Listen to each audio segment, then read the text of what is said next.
bit smoother than it's been the last couple of weeks. Our #1 team is back from training and other details, and that extra little quality was tuned in there. So, thank you all for being here. We are here to celebrate the lives and to honor a group of gentlemen who have been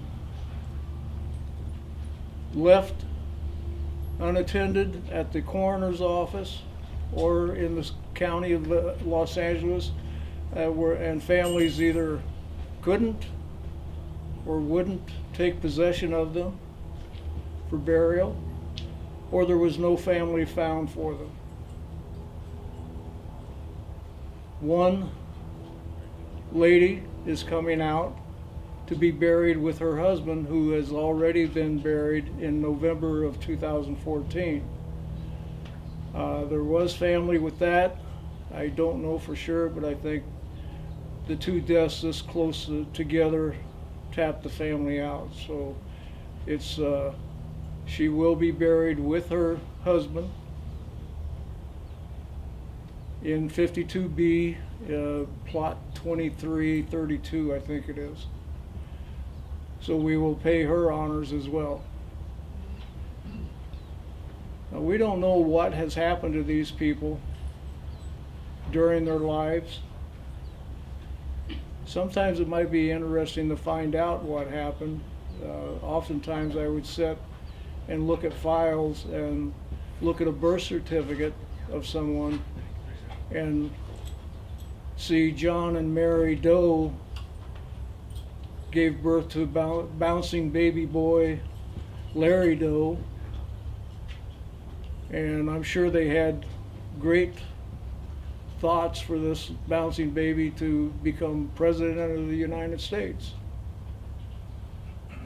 Instead, he took up honest work and went into the military.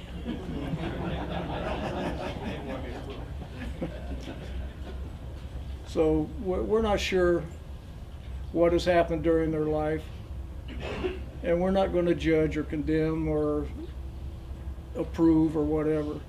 What we do know is that they served an honorable period of time in their life to defend this country from all enemies from within and without. So for that, we are here to salute them. They will be arriving later. The names of the veterans without family that have already been buried are as follows: Sam Denton. And the names of the 8 that are being brought out today for burial, we're doing honors for today, are as follows: Phillip Brown. None of them have what branch of service they were in or what era, so it's honorably served. Glenn Buckingham, honorably served. John Corpora, honorably served. Eric Washington, honorably served. Jay Kreinik, honorably served. Alfonso Barton, honorably served. And Loyd Dozier.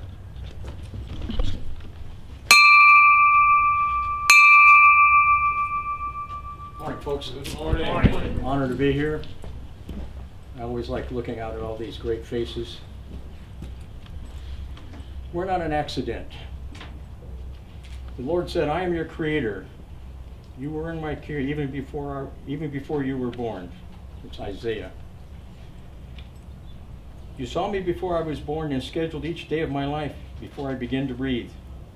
Every day was recorded in your book. We all have a book, and that means we all have to atone for the sins that we have done on this earth. I carried you since you were born. I've taken care of you from your birth. Even when you're old, I will do the same. Even when your hair turns gray, I will take care of you. I made you and I take care of you, saith the Lord. Isaiah 46:3. Let's pray, please. Dear Lord, thank you for these men and women who have serviced our country. Please welcome them home. Lord, please watch over all our servicemen and women. Please give us the strength and the wisdom and the courage we need to walk in your path each day. This I pray in Jesus Christ, your Savior's name. Amen. Amen. We do a lot of things at these services to honor our vets. A lot of people come in and they see what we do and they're impressed by what happens, and it helps them to understand other people who may have been part of their lives.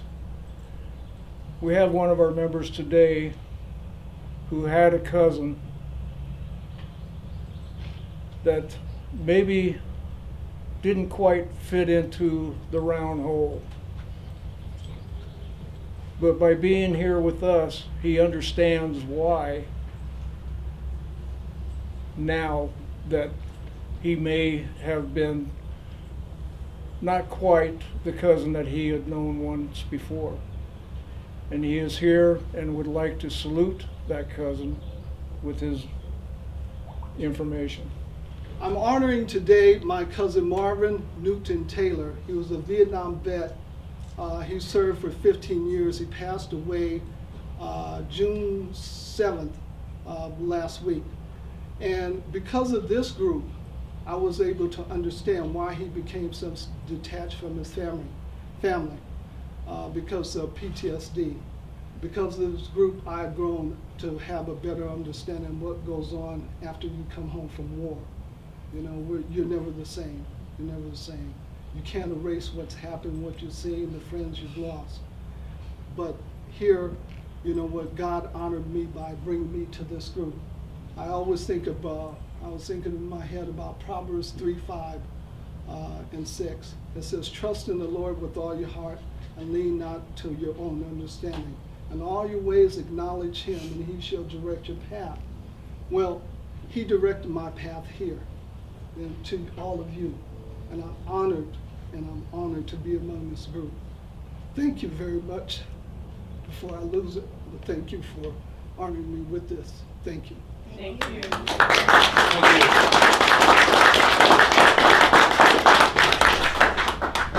If we cannot do him honor while he's here to hear the praise, then at least let's give him homage at the ending of his days. Perhaps just a simple headline in a paper that would say, our country is in mourning, a soldier died today. Amen. We are your family. Thank all of you for being here.